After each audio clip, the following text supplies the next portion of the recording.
Welcome back to On the Rise, the latest Canadian men's national team news, and today was an action-packed day of Canadian football. From a huge transfer rumor circling around Simon Colyn in the Eredivisie, and that one is massive, but also seeing 7 Canadians take to the pitch throughout the likes of the Champions League qualification for Milan Bojan, and some Canadians involved in Carabao Cup action, but also a Portuguese Super Cup final, which we saw Stefan Eustaquio start. And it was a huge day in Canadian football, but we're going to go straight into it and break it all down, but starting with the transfer rumor for Simon Colyn. This is massive, as it is coming through a Dutch outlet earlier today, breaking that Simon Colyn is attracting interest from Eredivisie sides, as Rick Elfrink of a Dutch outlet has reported on Twitter earlier today, saying that Simon Colyn is attracting interest throughout Eredivisie and the Eredivisie sides, as he even commented and responded to a tweet in his comment section saying, "I think there is a lot of interest within the Eredivisie for Simon Colyn." And this is massive. This is very exciting. Simon Colyn would have been on some of your guys' radars, on most of your guys' radars, or I hope so at least, because for me, he was a breakout player who I thought was going to have a very exciting season. Simon Colyn last year just only signed a contract for PSV Eindhoven, but last season played majority of his football for the likes of PSV Young, their developmental side, their second side, and never really broke into the first team, but he had a very good, exciting season for PSV Young, just like another Canadian did in that league as well, in the likes of course, Charles Andreas Brim, my GOAT. But it was a very good season for Simon Colyn, which is, of course, earned him and is rewarding him now in attraction and interest from Eredivisie clubs. And of course, Eredivisie clubs, of course, had their eye on that league all season long, having scouts there, having that being the second division in Dutch top flight football. And this is huge because the Eredivisie is a massive league with some huge clubs in the world of football, from the likes of Ajax to AZ Alkmaar to Feyenoord, even FC Utrecht. There are some great clubs in that division, and to me, they're a tier 1 league, a tier 1 division. We know how much John Herdman emphasizes getting Canadians into tier 1 leagues, tier 1 divisions. I'm not sure if John Herdman will classify the Eredivisie as a tier 1 league. I'm not sure if he puts that down to top 5 leagues in world football. But for me, the Eredivisie is a top 5, top whatever you want to call it. It is a tier 1 league, as John Herdman likes to say. And Simon Colyn is a player who should be on your radar. For me, you look at the Canadian men's national team roster. Of course, you look up top at our number 9 position, your number 9 depth chart. You go to the likes of Kyle Larin, as the Spaniards like to call him, Larin, and then you have Jonathan David up top. Outside of that, it is a scrap. It is a dogfight for those 2 positions behind our number 9s, or those 3 who can back up JD and Kyle Larin. And it is very interesting. You're going to see a huge fight off between Theo Bair, the likes of Simon Colyn, the likes of, I know Lucas Cavallini is still in the mix, but for me he isn't, and of course, Charles Andreas Brim. 3 strikers who have made huge moves, and I think are going to all have massive breakout seasons. And even Ike Ugbo is fighting for those positions right now. That's 4 strikers in Theo Bair, Ike Ugbo, Charles Andreas Brim, and Simon Colyn. 4 young, hungry, exciting strikers who have all made switches this year. Cardiff City, Motherwell, Sparta Rotterdam, and now Simon Colyn, who is more than likely going to make a switch to an Eredivisie side. All players who I really have on my radar as having huge breakout seasons for their clubs. And it's going to really make that striker battle interesting for John Herdman, looking at who's going to back up the likes of Larin and JD. Because Simon Colyn is very interesting what he brings to his game on the pitch. He can play as a number 9, out-and-out striker, or he can line up as a false 9, have him dropping off the likes of Kyle Larin, playing off him, bringing you the nice through balls, the nice intricate passing, playing off Alphonso Davies in the wing, giving him that ability out wide to play those nice switches and those nice balls, and play those nice through balls for Larin or JD. And he can also drop back and play 10. That's what's so nice about Simon Colyn. He's a versatile striker and forward. That's what you're getting from him. It's going to be very interesting to see how he progresses and moves on from PSV Young, and of course that developmental side at PSV. This is a year on from signing with them, so I can really see him making this move to our Eredivisie side. This would be a monumental transfer. Like, I was talking to CanMNT Bible today about what transfers we could see happening before the window ends and who we could see moving within the Canadian footballing realm. And we didn't bring up Simon Colyn, which I find very interesting because I thought maybe he'd stay down there, maybe try to break into the PSV side. It's a great team at producing young players, and we could see it here again. We never got talking about Simon Colyn, and this is a player who I guess we didn't really look at who could make a transfer, and this is very interesting because this could be a huge transfer for Simon Colyn. A player who's really in the mix in the Canadian number 9 pool, who I think a lot of Canadians really should be watching this next season. So it's going to be a fun time for Simon Colyn, who I would love to see make a switch to an Eredivisie side. Like I said, you got some huge sides in that league. AZ Alkmaar, Feyenoord, Ajax, Utrecht. Even if he's playing for a lower down side, starting week in, week out, or playing for a little bit of a bigger side, a mid-table, a higher to mid-table side, coming off the bench, earning minutes to prove himself, you're playing against top flight sides for a senior team with a manager that wants you.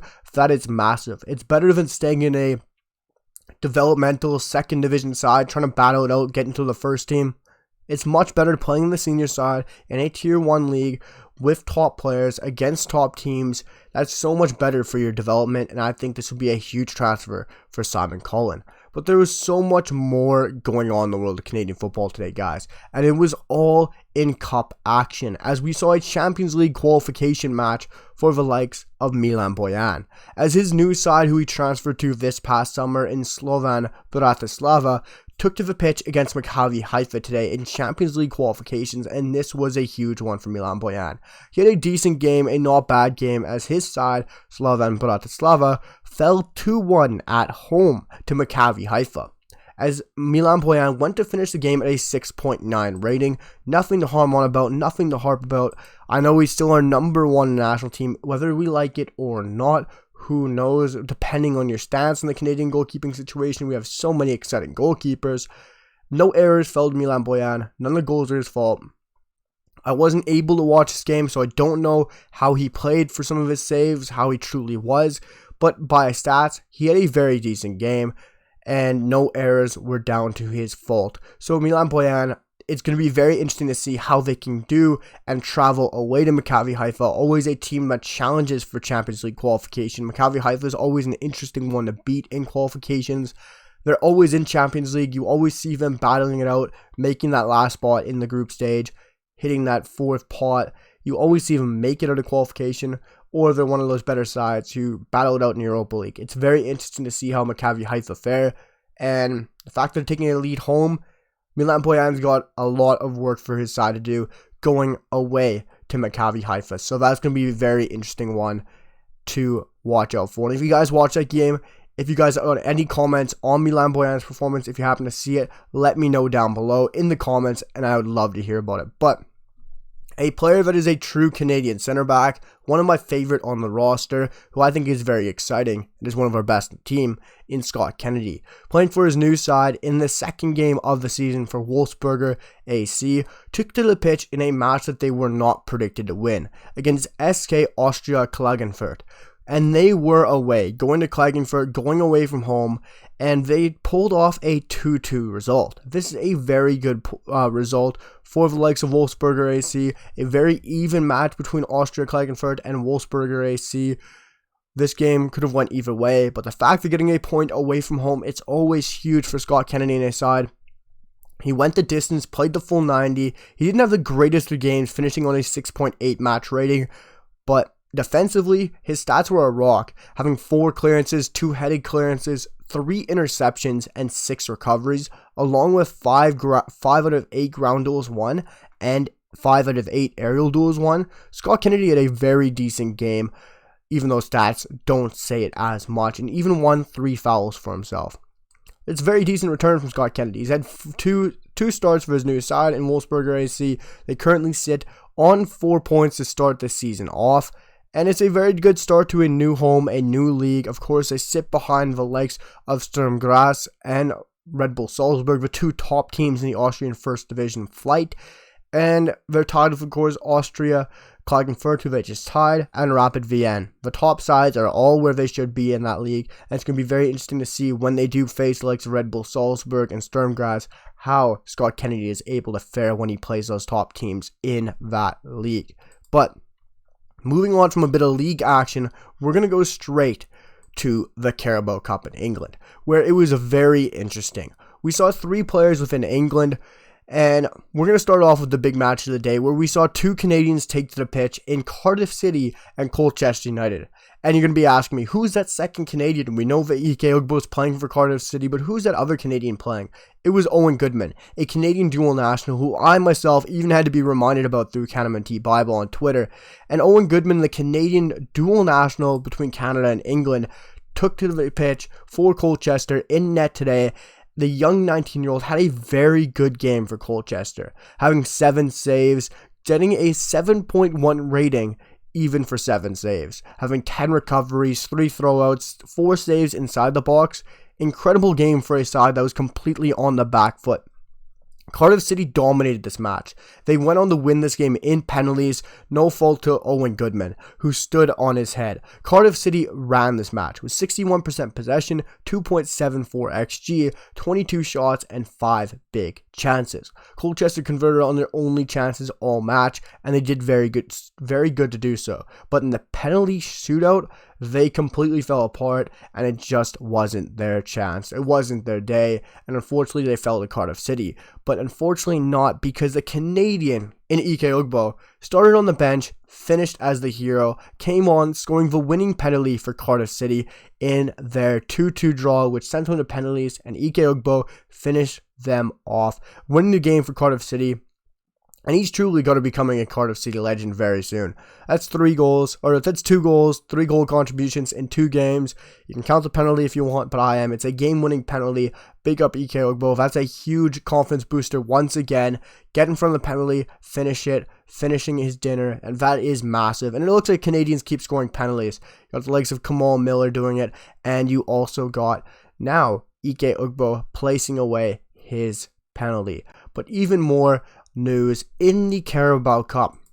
It was the only Canadian who didn't feature on the pitch, and it was a very young Canadian at that, and another dual national in Jamie Knight-Labelle. Jamie Knight-Labelle is a Canadian dual national center back for Bristol City. As he was only 18 years of age, his Bristol City side won this game 5-1 over Oxford United in a utter dominating fashion, and it was a huge game for Bristol City, winning 5-1, hugely smashing Oxford, 64% possession, 2.5 XG.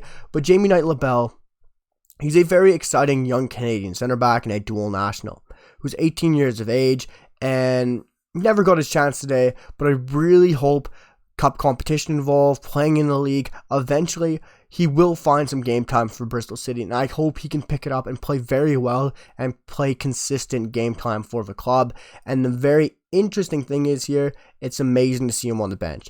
Just to be placed in the side, in the roster for such a huge cup match, it's brilliant to see for Jamie Knight-Labelle. But before we wrap up, we have one more game to break down. And it was that Portuguese Super Cup that I talked about at the start during the intro. And Eustaquio took to the pitch and started the match.